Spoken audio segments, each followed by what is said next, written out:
everybody. So this week we're going to continue our discussion of school funding and its consequences. So I want to start today by talking a little bit about per pupil spending in Rhode Island. So per pupil spending in Rhode Island is about almost $15,000 per student. In Barrington, they spend about $12,500 per student, and in Providence, they spend about $14,000 per pupil. But note, it costs a lot more to educate a non-English speaker, a child in a household in poverty, and children with special needs, of which Providence has many and Barrington has relatively few. So what does this mean? Well, let's talk about why some kids cost more to educate than others. I'm going to give you the experience of my daughter. So I have a 4.5-year-old. You'll probably be hearing about her throughout the semester. I think I started talking about her last week. So my daughter comes from a home where she is being raised by two people with PhDs. So myself and my husband are both college professors. By the time she entered pre-K, which she's now in, she knew her letters, she knew her numbers, she knows basic addition and basic subtraction, and she has a love of books. She has been read to since the day she was born. In general, she probably reads with us for at least an hour a day, minimum. She's attended quality preschools, and she's never turned on the TV. And in the afternoons, she's never turned on the TV, and she's worked on soft skills and hard skills like reading and math for years. So she's going to show up in kindergarten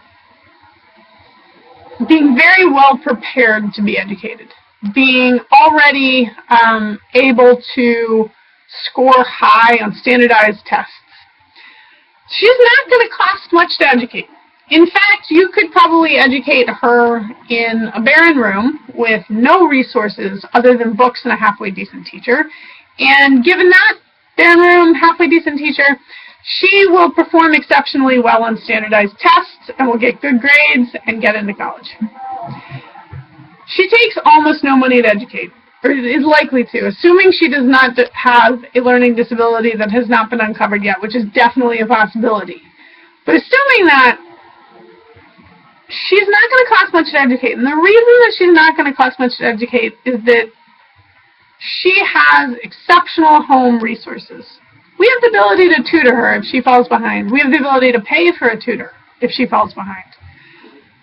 We have the ability to help her with her homework and help her in ways that will get her ahead of grade level. We have the ability to enhance her education if she starts getting bored at school. Then we've got out-of-school activities that enhance learning. I know that things like music and sports increase math capabilities. Kids who learn to play the piano do a lot better in math than kids who don't learn an instrument. So I'm going to enroll my daughter in piano lessons and dance and whatever else she wants to do and has an interest in. She won't spend her afternoons in front of the television. She will spend them either engaging in creative activity on her own, free time is important, or in some sort of after-school enrichment activity. So compare that to kids coming from high poverty homes where their parents don't have the educational experience to help with homework and don't have the financial capabilities to pay for piano lessons, to pay for tutors, to pay for quality preschool, right? To give their kids the things that mean it's really easy for teachers to educate them, right? These parents just don't have the financial or educational tools to provide a kid to the schools that is easy to educate. So instead, schools that have high poverty levels instead get kids in their doors who are not ready to learn on day one, and that take more resources to catch them up to where the kids in wealthy districts start out at, right? So my mother-in-law is a elementary school teacher, and she always talks about the fact that, and she works in a district with a lot of poverty. And she always says that, look, these kids show up in kindergarten, and what she sees, they don't even know which way a book goes, right? So a lot of the kids in her school come and they grab their first book, and they hold it up upside down and try to read upside down, right? Because they have no experience with books. They're entering kindergarten. not knowing which way to hold the book because they don't know which way the letters go, right? That's a very different starting point than the kid that shows up already knowing how to read her letters, how to read her numbers, has exceptional experience with books. And so simply starting at that point means that that kid's going to require more things like smaller classes, reading and math specialists who work with small groups or one-on-one with students to catch them up. Students that are from Spanish-speaking homes or Cambodian-speaking homes need extra resources, to help them learn English, right? So that means that these schools have to provide a lot more staff, a lot more teachers, a lot more resources in order to get their students performing. And all of that stuff takes money, right? All of these things take money. And add to that these kids can't afford the music lessons that increase their educational outcomes, and they can't afford the after-school activities. That means that those schools have to provide those after-school activities in best-case scenarios. Also, if you think about this, right, it's not just after-school programs. These schools with a lot of struggling students in them may need to have longer hours, right? My daughter needs a 6-hour school day right now. She does not need any longer. She's already ahead of the curve, right? And most kids in Barrington, that's true. 6 hours is plenty, right? They come prepared. They're on grade level. 6 hours is enough to keep them on grade level. Kids whose home lives actually are detrimental to their educational process probably need longer school days. In a lot of cases, kids that are way behind require Saturday school, right? All of these things that help students catch up, longer school days, smaller class sizes, intensive tutoring, comes with a price tag. So that means that, it's literally more expensive. So when to get students doing well in high poverty districts than in low poverty districts.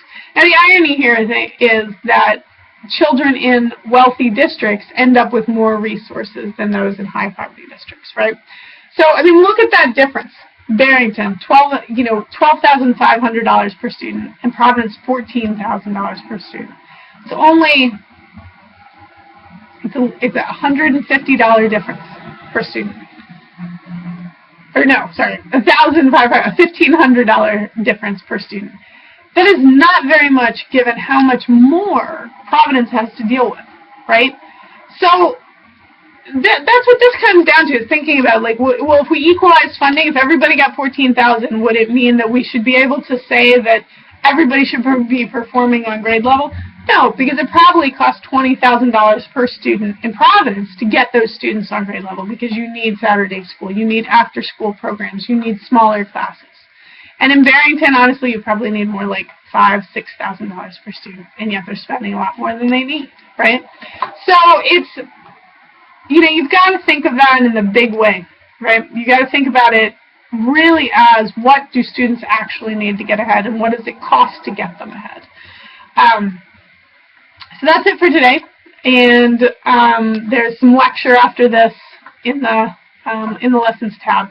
The one thing I want to remind you of is that this week we've asked you to, instead of doing a traditional journal where you talk about what you did that week and then talk about school funding, since you've been talking about school funding, is to take a picture of something at the school that you're volunteering in that says something to you about how much money they have, whether it's a lot of money or very little money. And then we're going to share those as a group. So just turn them in like you do for a journal, and the TAs are going to compile them. So make sure to say where you went, where you're doing your internship. The other thing is that your paper topic is due this week. So I'm going to talk about that just in print, so we can stop the recording. All right, see you guys soon.